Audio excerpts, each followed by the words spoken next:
For many of us, hula is really a lifeline to our humanity. It helps us to stay grounded, to feel a connection to a place that's very meaningful, to feel connections to people that are very meaningful, to know we're part of something that matters. Using hula to connect people around the world. Meet a Stanford-educated techie whose life mission is preserving the hula. Next on Long Story Short. One-on-one engaging conversations with some of Hawaii's most intriguing people. Long Story Short with Leslie Wilcox. Aloha mai kākou, I'm Leslie Wilcox. What do you think the career path would be for a local girl who majored in artificial intelligence at Stanford University? Maile Loo Ching returned to Hawaii and made the job she wanted, co-founding the Hula Preservation Society, collecting precious moving images and photos. A Kāneʻohe resident, she's also a kumuhula, or hula teacher. And as an adult, she became the hanai, or informally adopted daughter, of the late Hawaiian cultural hero, Nona Beamer. Where were you born? I would assume Hawaii, but I think I'd be wrong.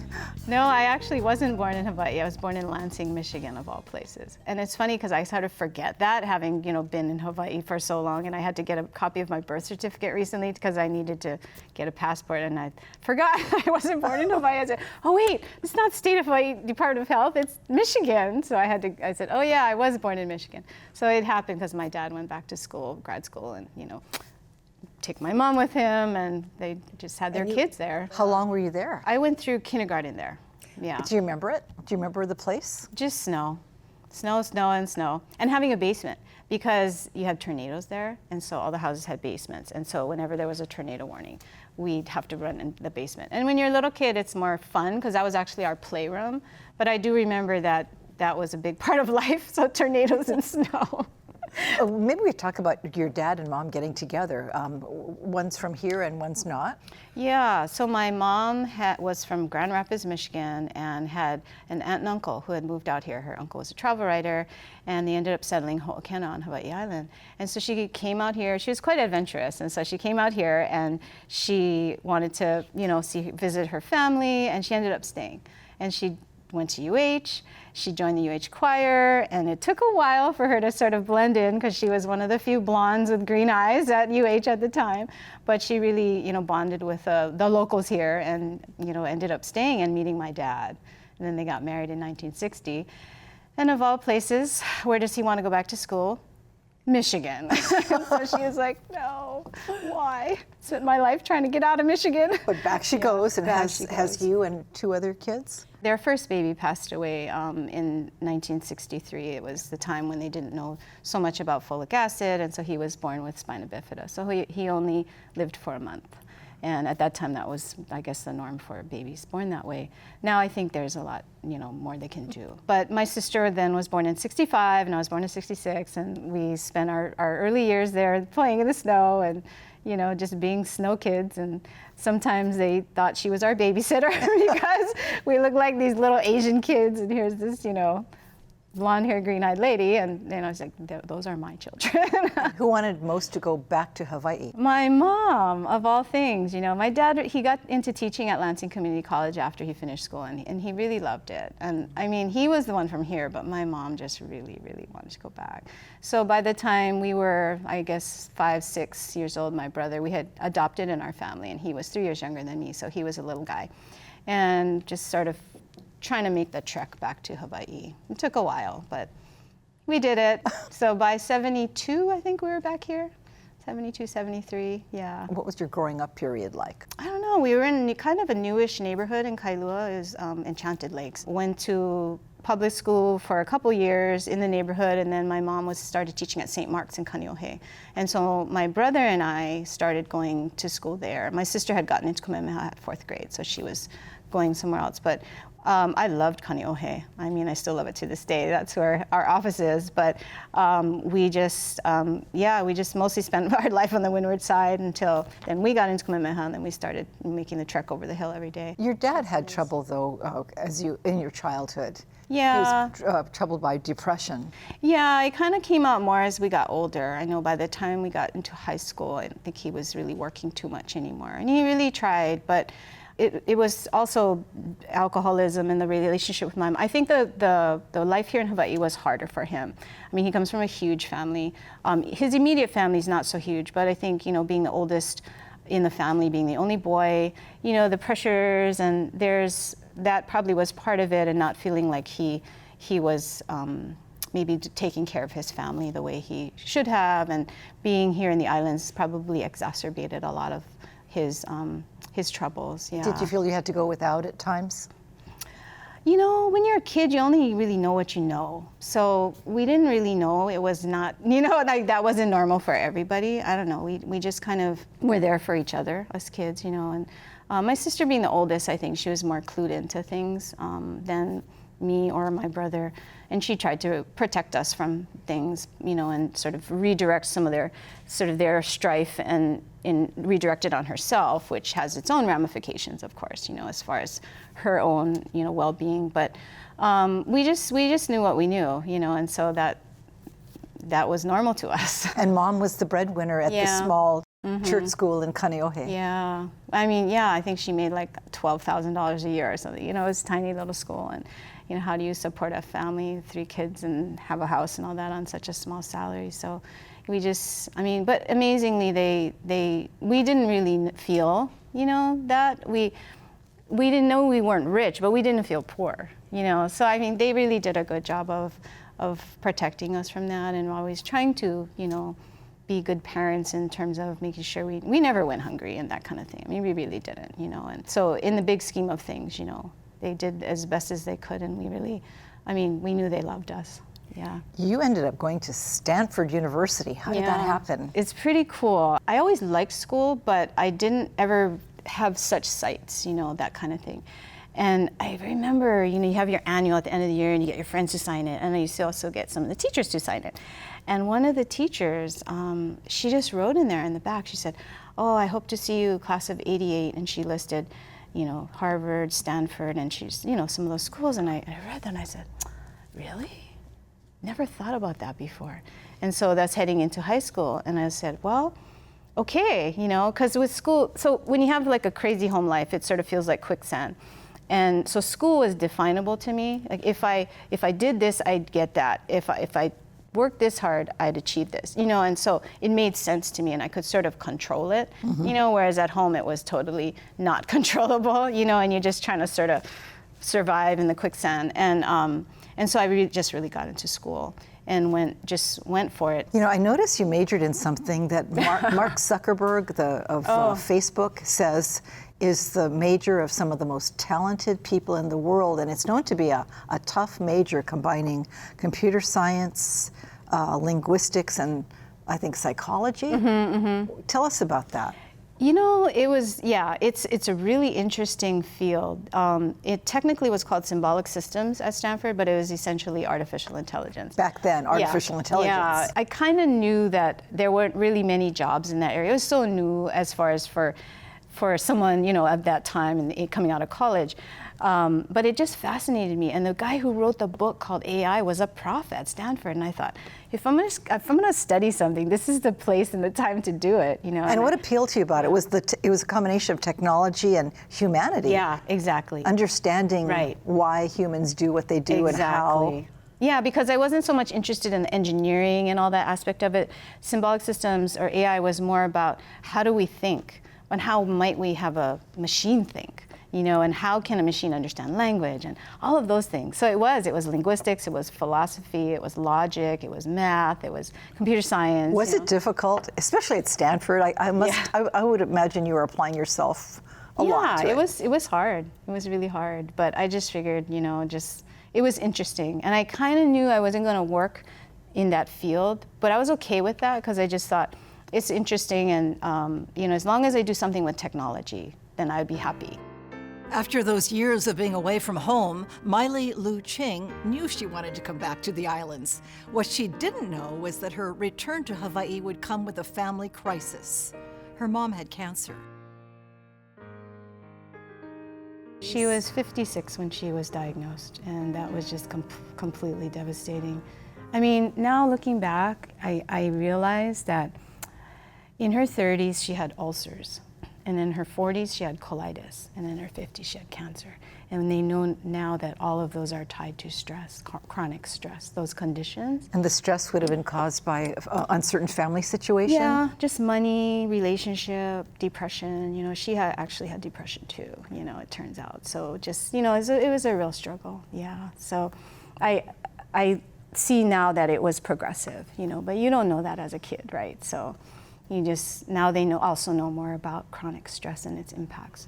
Did you take care of her then? Yeah, I lived with them, and you know, just, I mean, it was a long haul. At first we didn't know. They said 3 to 6 months. Unfortunately, she lived for almost 4 years. So it was a blessing, but it was hard. And what were you thinking about your plans at that time? I had met my husband right before she got diagnosed. It was like almost our entire relationship. It was like almost the same time I met him, and then she gets diagnosed. So that, we had plans to get married and everything, and she died like right before we got married. So it was really, really hard, you know. But life was just with her. Really, she was still the priority, even though I was trying to, you know, make wedding plans and everything. But I just wanted to do whatever I could for her because it was hard to accept. It was hard to accept. It's a lot of sadness in your life. Yeah, yeah, but you know, you just carry on. You do what you can, and I lived to please my mom. You know, probably to unhealthy degrees, but you don't know. You just, you know, it's your mom. You just want to love them and make them happy in whatever way you can. And it was really hard for her to be happy. Yeah, so just try. So she passed away, and you got married. Yeah. It was already planned. Yeah. And then where did life take you?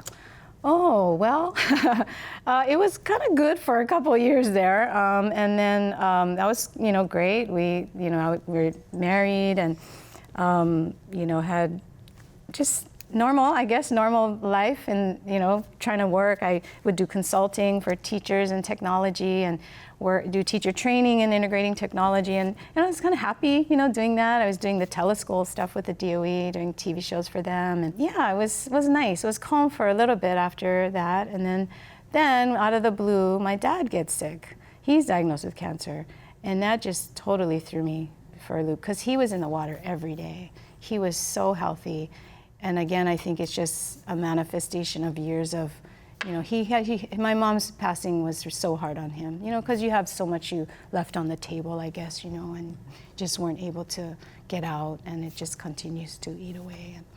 And he was a fast one. He was 3 months. Yeah. So in that time from when I got married and then when he passed away was when I did hook up with Auntie Nona. Auntie Nona is the late Nona Beamer, who was one of the most revered and fearless women in Hawaii. Having never met her, Maile Loo Ching sent Auntie Nona a letter asking if she could study hula with her. Little did she know that their relationship would be far more than just student and teacher, and that out of it would come the Hula Preservation Society. You had confidence. I mean, you'd been told you should be a teacher, but you said you wanted to keep being a student. Yeah, and you know, I did, because I don't know, I just didn't feel ready, and I just love being a student too, you know, and so I wrote to her, and of course she said, right, oh, come dear, come, like she tells everybody, right, because that's how she is.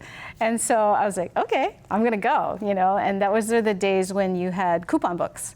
If you remember, no TSA, coupon books, you can show up like 30 minutes before, fill in your ticket. It was so great, right?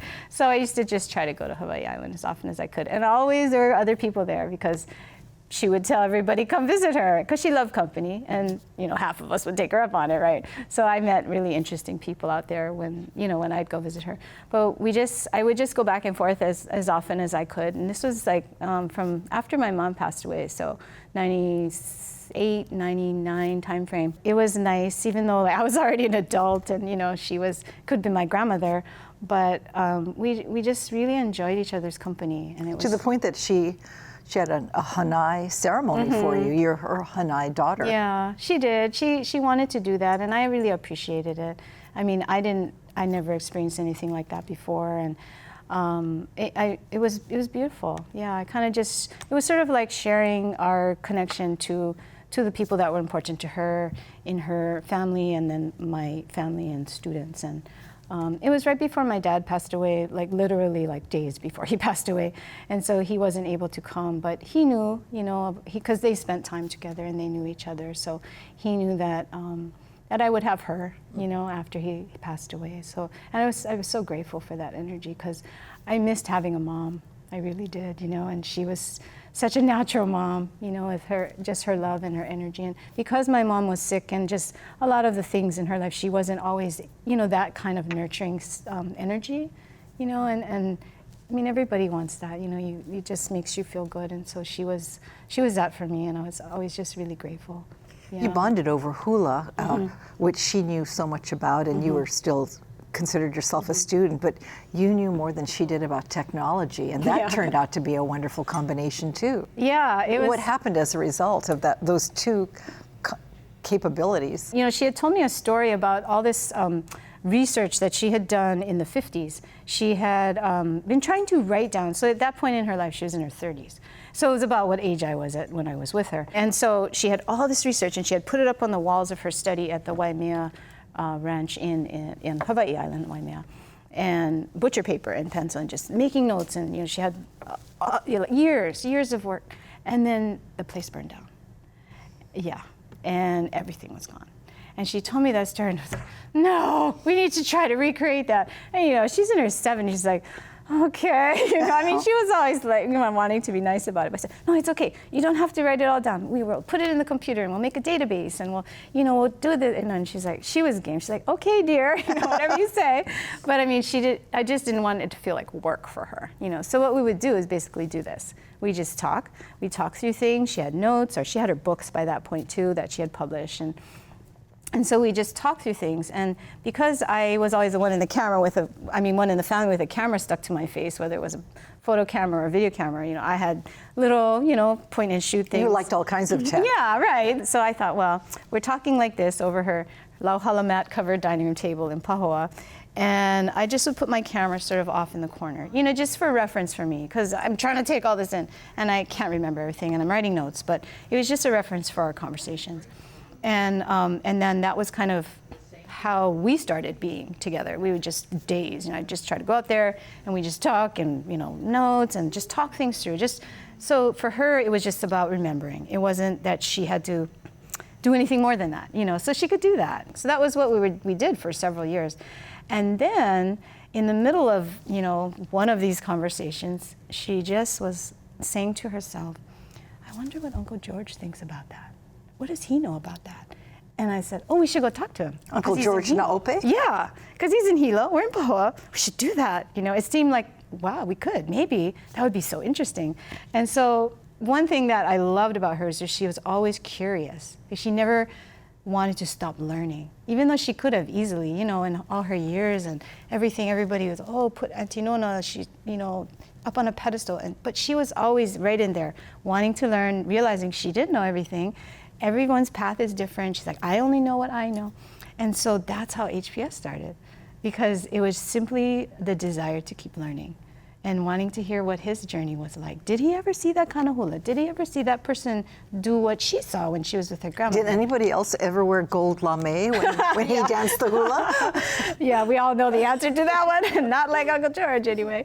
Yeah, so it was really that simple, but yet profound, right? Just have conversation. But it took a lot of follow through, and in your case, it's been years and years of very difficult work, because you've had to raise funds to keep this nonprofit going. I mean, you've done the creative and the tech. Yeah. Lots and lots of work to make it happen. Mm-hmm. Yeah, and honestly didn't really know how involved it was going to be when we started. We just wanted to have conversations with people. It was just, it seemed so simple, you know, but we were like, well, you live on Hawaiʻi Island, and I live on Oʻahu, and maybe the kupuna's on Maui, and well, we really need a professional videographer. We're not going to cut it to have a camera in the corner. Because you saw it as preserving these conversations. Because they might never happen again.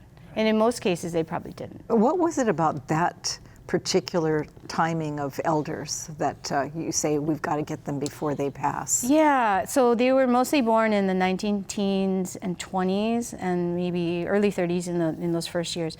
And really, when you look at them as a collective, they were born in a time very close to after the overthrow. And their grandparents were a big part of their lives.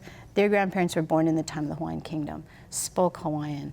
Then they're being raised in a time when they're purposely not being taught Hawaiian, but they still understood it, you know, because that was the world that they lived in and their families and everything.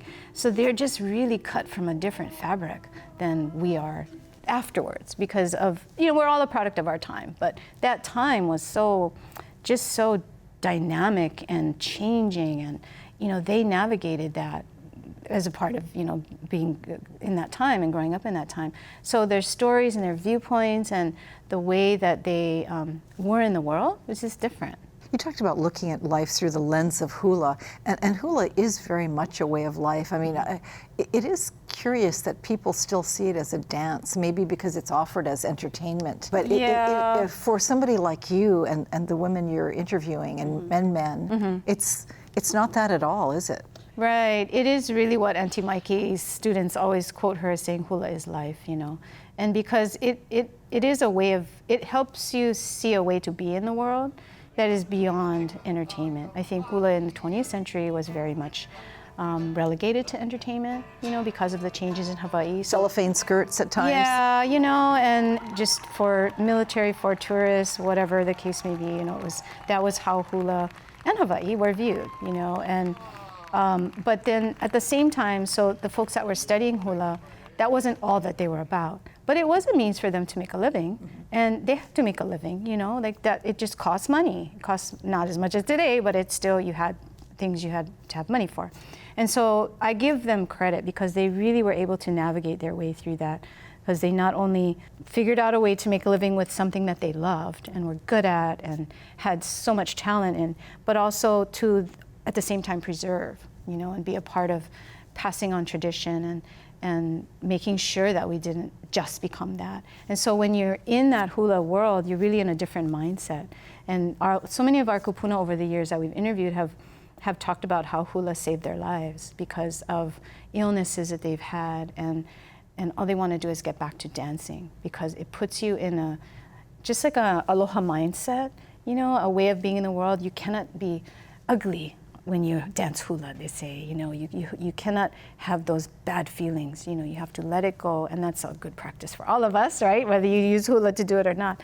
But it just keeps you focused on the positive, and it creates those connections with people that are so important to having a happy life, you know, and having those meaningful relationships. And hula is a way to bring people together in meaningful ways. And even now more so with everything happening on the Mauna, with people seeing hula in an even different light, you know, for ceremony, for protocol. People haven't necessarily had access to that to the degree they have had in this past year. And I think during the time when our kūpuna were raised, that wasn't an acceptable way of sharing hula at that time. Not to say they didn't do it, but it wasn't public. The year 2020 marked 20 years for the Hula Preservation Society, but the work is far from over. And look what you've dedicated your life to, that connection between technology and humanity, which you studied at Stanford. Yeah, I know, it kind of trips me out. Because, I mean, technology is so integrated into HPS. We always shot video, digital video from the beginning, because even though oral histories, I think the standard at the time was audio, cassettes, we did video because we knew our hula people, you know, their face. We wanted to see their expressions and then talk with our hands, right? And so we always did video. And then, you know, just trying to keep up with the technology and how can we use this technology to both preserve these interviews as well as share them. So technology is, it's inseparable in all of our lives, but especially in the work that we're doing, there's no getting away from it. We are just on the computer all the time, just working with every aspect you can imagine. The public really hasn't seen that vast archive that you have, so there's so much to come out of the work you're doing for others. Right, and that's kind of what kept us going in those early years where it was like, so hard, you know, just keep going, but someday we're going to be able to share this, just hang in there, you know. And so we're slowly moving into that realm now where we're able to share more, and we're focusing on how can we share in meaningful ways, and that's a push of most of our grants nowadays is sharing the materials that we spent all this time gathering. So it's exciting, and we look forward to being able to make more stuff available as we're able to, but it's all surrounding technology, but it's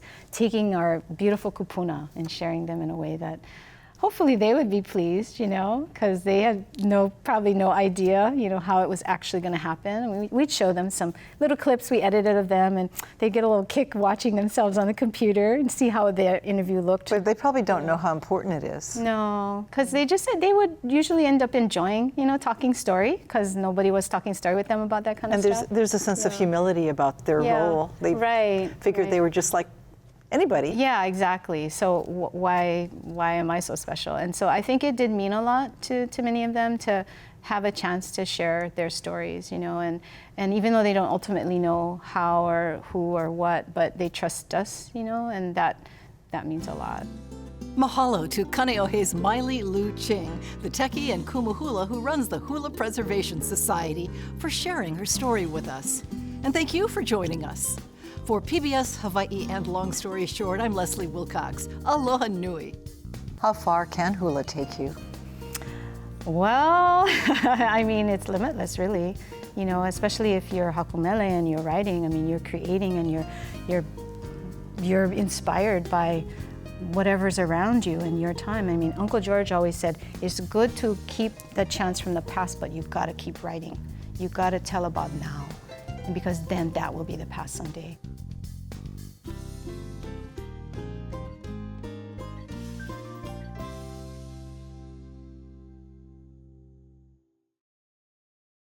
For audio and written transcripts of all episodes of Long Story Short with Leslie Wilcox, visit pbshawaii.org. To download free podcasts of Long Story Short with Leslie Wilcox, go to the Apple iTunes Store or visit pbshawaii.org.